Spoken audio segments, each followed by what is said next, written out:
Hi Chris. Hi. Welcome to our TV version of wityayl. How are you going? Good, thank you. Thanks so much for agreeing to have a chat with me today. No, that's good. Happy to help. No worries. Okay, so we've had this conversation before and we were just saying how it might look completely different today, which is interesting to me. Yep. And so let's just dive right into it.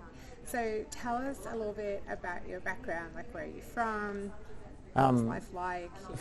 Physically, your typical Australian upbringing, Yeah. background, family, 4 kids, all the outdoor stuff, being sunburnt like hell during summer holidays. Took a general career in IT in the early days and decided I got bored having to work an hour to get paid an hour. I had no room for holidays that I wanted to take, so I started to look for other things that didn't necessarily mean that I had to work every hour to get paid, and that's where I ended up where I am now. Okay, and what are you up to now?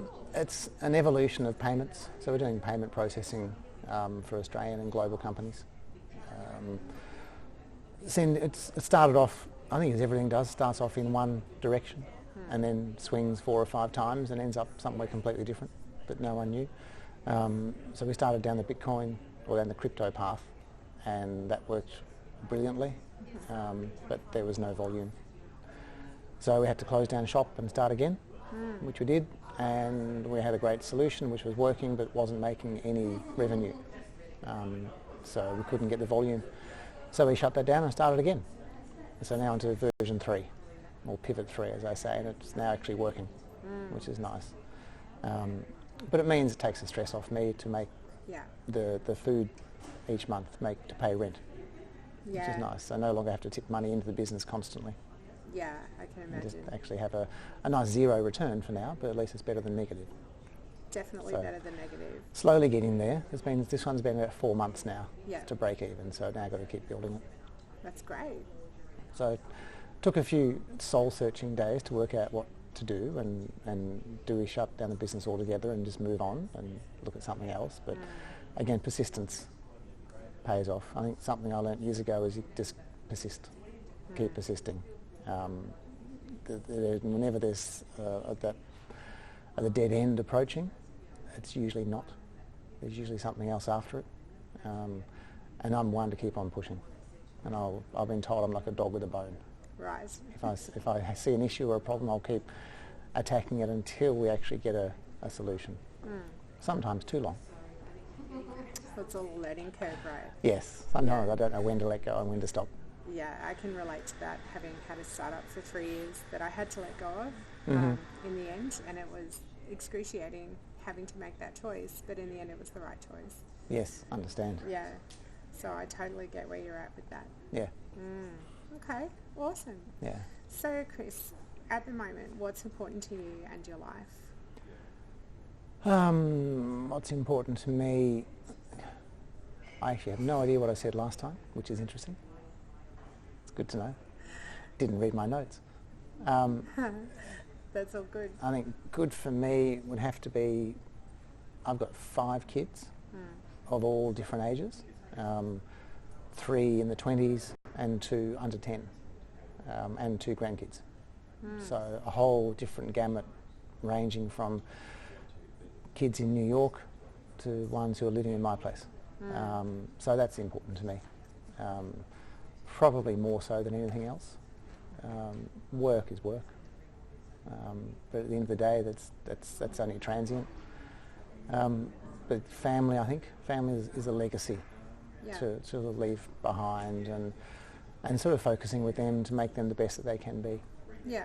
Letting them do what they want, not over helping, not not spoon feeding, but just being there for them to help out. I'm helping my middle daughter with her new business over in New York, so I'm the Australian representative for that, helping her along and acting as her manager.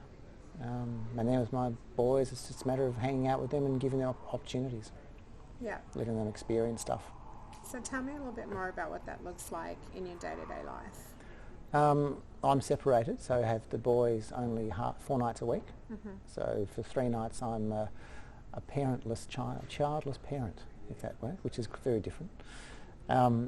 So starting with 5 kids, right? with 5 kids to go from 5 to nothing. Yeah. With the older girls, it's more of a friendship and support. One's going through a medical issue at the moment, so she's doing treatment that she believes in, and I necessarily don't believe in. But it's her life and her body, so I'm just letting her choose and supporting her in what she wants.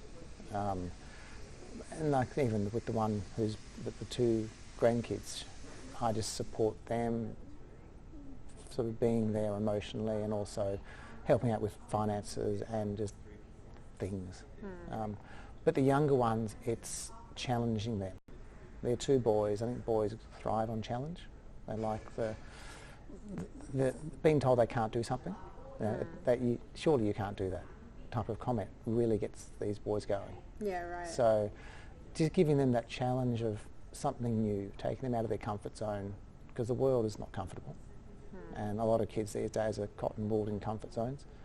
So I like to say no. I like to do something that's different to what they expect, or just mess up their life a bit, just to open them up, just to challenge them. And they love it. They actually respond. Yeah. The 10-year-old now looks after our neighbour's dogs. That's his job.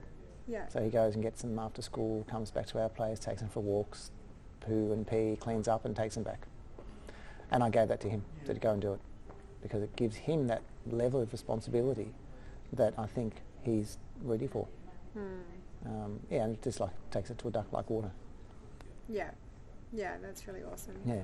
And the younger one, he's a special kid, so he needs a lot of structure and reassurance. What do you mean by special kid? He's on the spectrum in a way. Aren't we all a little bit on the spectrum? That's it. It's all the spectrum. He's more so than most. Yeah, I have one of those too. Yes, so you know. So he loves scaffolding, where everything's everything's predictable. I look after him to make sure that there's nothing, he's not in loud rooms and bright lights, all those things. But now he's 7, and so I'm slowly taking down some of that scaffold and letting him cope with being in loud noises and loud rooms and bright lights and different situations, and just letting him learn that he's not going to fall apart and die, and that we will be there, but just to experience that it will happen. Because my fear is he'll end up being a 40-year-old unemployed person who can't leave the house because it's not in his control. So just that's that give and take of being able to support in the present, but also support for someone who will grow up in the future. And I don't believe supporting now is a cotton wool. When kids are younger, they need that. Yeah. But they have to learn resilience. And it's tough. Yeah, I totally get that. And I know that that's been the case with my son, like he's learning to drive now. And he's also learning that some people aren't very tolerant. And he's had to learn that the hard way. Yeah. What's that look like for you guys? Yeah, we have, he gets told as a 6-year-old at school that he speaks funny. Well, you can't do anything about, well, he does speak weird, he does speak funny, and that's just a fact of life. So it's a way of actually dealing with that. It's not reprimanding the person who says it, because it's the truth. And then it's learning resilience, saying, well, yeah, you are, but he wears glasses, or and everyone's different. So it's just teaching that everyone is fat, skinny, glasses, one ear, whatever it might be. And it's the truth. So it's just being resilient about that and dealing with that. Yeah, I think that's awesome, because I know people tend to, like, when someone says something like that, they don't own it. Like, and when you can own it, it takes any kind of impact or power out of it, right? Yeah. Well, he now says to the kids, yes, I do. He responds with, yes, he does speak weird. That's fantastic. And that's it. And that really, it diffuses everything. Yeah.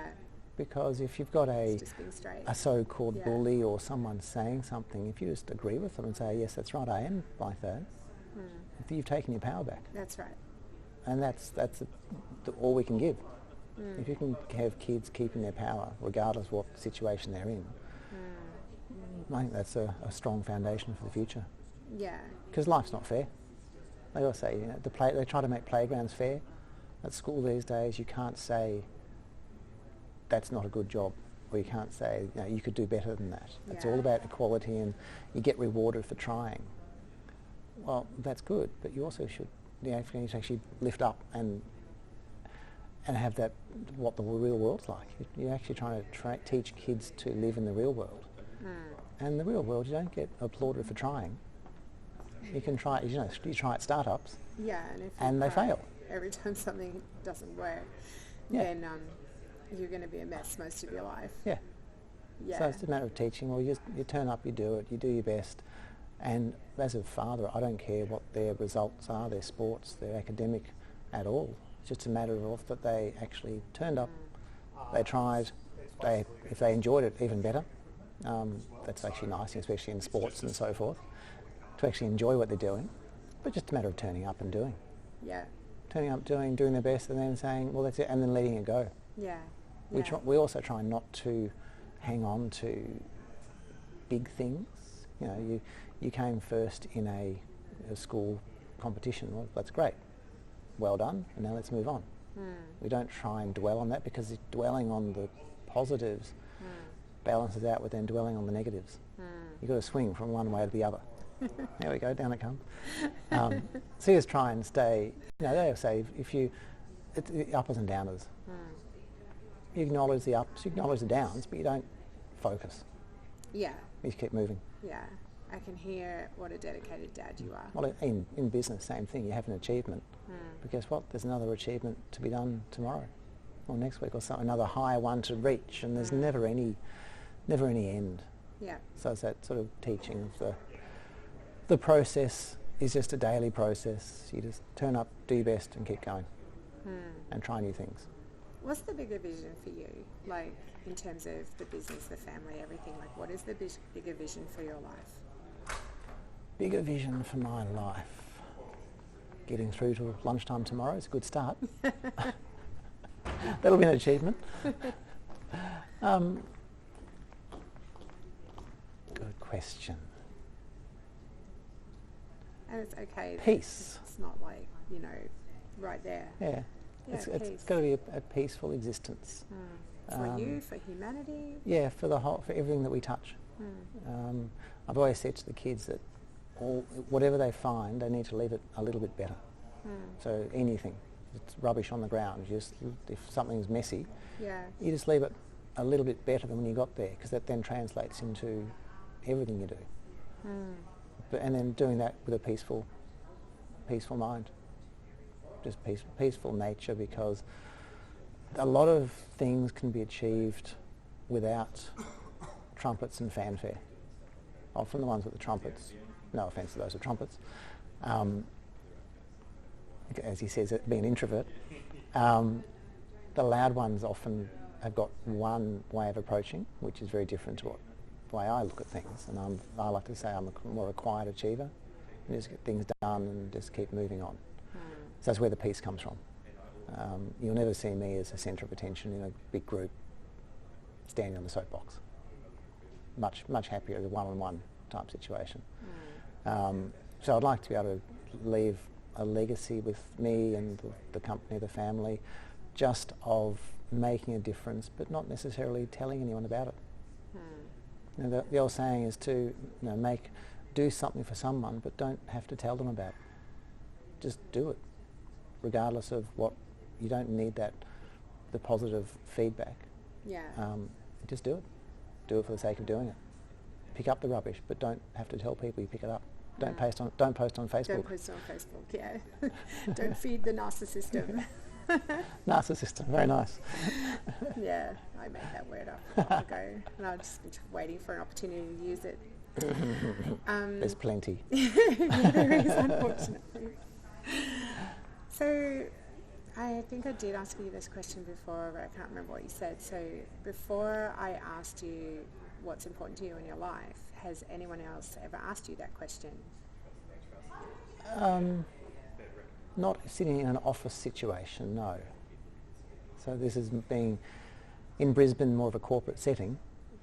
That's usually a different world, because those types of questions, the more of what I call feeling questions, they're more set aside for weekends in Byron Bay.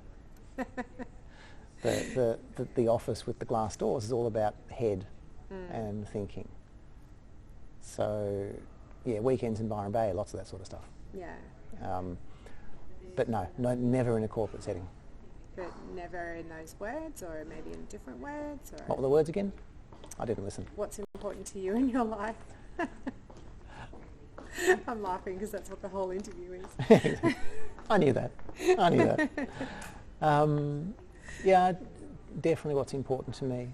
Also, probably in the ways of if you had 6 months to live, that type of process. That's one that I've come across quite a few times. Yeah. Okay, interesting. So who in your life would benefit from being asked this question? Wouldn't everyone? I think. I'd pretty much say everyone would benefit. How would they benefit? I'm just looking at what's important to themselves. If they had that 6 months to live, if they were forced to actually look at themselves and not just bounce along between TV show and the next cigarette and the next beer, but really just contemplating what is important to them.